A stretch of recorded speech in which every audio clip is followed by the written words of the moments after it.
Hello and welcome to all the ghouls and vampires out there. I'm Joe, here with me is my co-host Stan. Hello and greetings. And today we're reviewing Friday the 13th Part 1, which this is going to be a quick review. Everybody's pretty familiar with this film. It's basically a bunch of dumb teenagers being dumb teenagers, screwing around, getting lost in the woods, and a lot of just weird jokes and a lot of politically incorrect ones, so a lot of people probably wouldn't like that. But this is overall a pretty funny movie in some places, but also a fairly lifeless movie. No pun intended. It, in the words of Roger Ebert, is mostly about a lot of teenagers trying to stick it to someone, but also getting stuck. But it did introduce some pretty famous names like Kevin Bacon to the cinematic filmographic world. So in that regard, it's a big deal. But whether it's a good movie or not is the question. The movie itself doesn't really seem to take off till almost the end. That said, there's a lot of hints of, for example, a lot of the characters deep down realizing that they're already doomed. And that's not because Crazy Ralph says it, but it's because, they get dreams of raining blood. You've got all sorts of things like that. You've got the townsfolk who try to warn people not to go to the campsite and not to settle down in the area. You got one girl who tries to hitchhike her way there and gets chased and run down in the forest. And of course, when the movie finally does get started, it is a little more exciting, but in some ways, it's almost a comedy. Now, it's technically a murder mystery, but it pulls a killer out in left field, so to speak, in the form of the cook of the campsite, that is to say, Pamela Voorhees. Now, she did not appear prior to her entry into the movie, so that you're kind of left going, if you're not familiar with the story, who's that? Pamela Voorhees, though, apparently was the mother of a young boy called Jason, who died while trying to swim, and he wasn't a very good swimmer, so he drowned, while the camp counselors were too busy screwing around to really take notice or to care. That said, you've got some of the camp counselors, apparently a few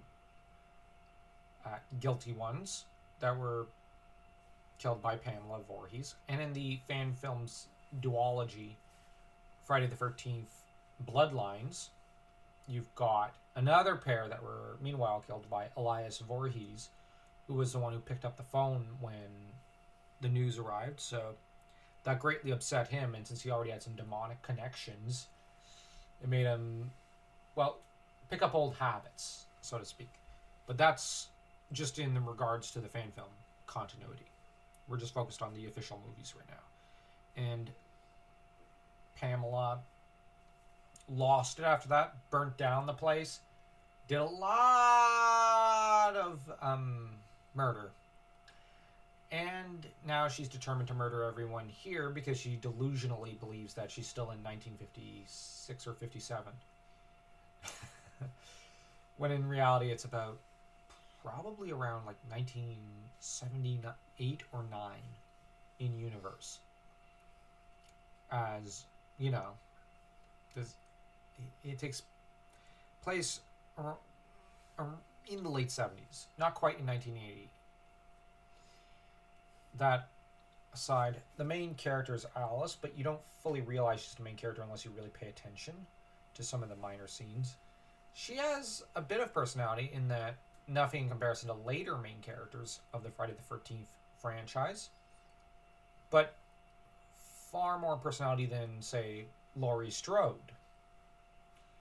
Although with Laurie Strode, a lot of personality would be injected into the character in H2O. Halloween 20 years later. So she at least had that going for her. Alice does not get a later sequel, unless you count certain fan films, which some of them are good, but it doesn't entirely make sense because she was killed in the second movie, which I don't exactly agree with that creative decision. Write her out of the series. Don't kill her off like that. But I get what they were going for, and I get that the actress didn't want to come back to the franchise because she had a stalker who broke into her house at one point while she was in it, and that scared her. And she wanted out of the franchise and to kill off her character to get that stalker off her back. But that said, she did later regret the decision to an extent because she says, I would have liked to have gone back. Kind of like a Tommy Jarvis, Laurie Strode type of character. But it was too late. She had more important things to consider. Yeah, well, it's also that, well, they wrote her out of the franchise permanently, so to speak. Not much she could do about that one. But anyways, if she really wanted to make a comeback, she probably could have in some other role or in a different continuity where the second one is not part of the canon, or at least the scene at the beginning is not part of the canon.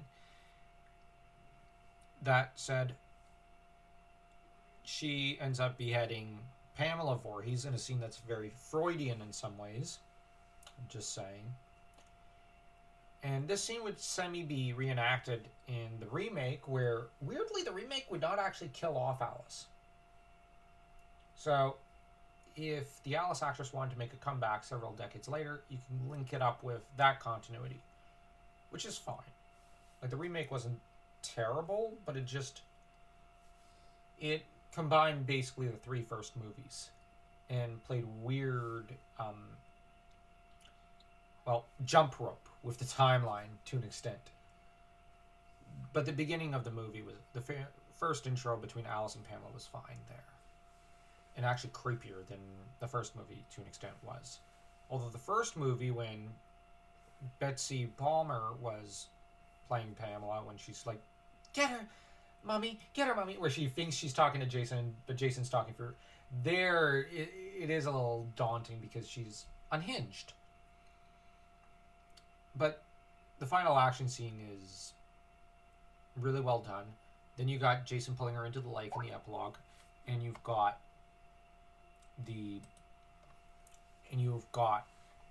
and it ends with Alice going, the boy, he's still in the lake, which is a horrifying part of the scene. And you almost go dun dun dun in your head because that's linking up with the second movie, which I find the second one was way better. The second one was actually a pretty good movie. But let's rate this movie. Now, this set up a lot of horror trends and slasher trends in the 80s, so it does get some points for that. Betsy Palmer also ended up paying for a new car with this movie, so it gets points for that. I actually care more about the victims in this movie than I do in Halloween. Yeah. Because you get to know the characters a lot more. Yeah, fair enough. Totally. Sure, you have a much more consistent staff in Halloween, but I don't care about them. Well, the only ones in Halloween you pretty much care about are pretty much Loomis. Exactly. That said... and Pamela Voorhees, it feels like I'm dealing with a horror villain. Yeah. That's a serious strength.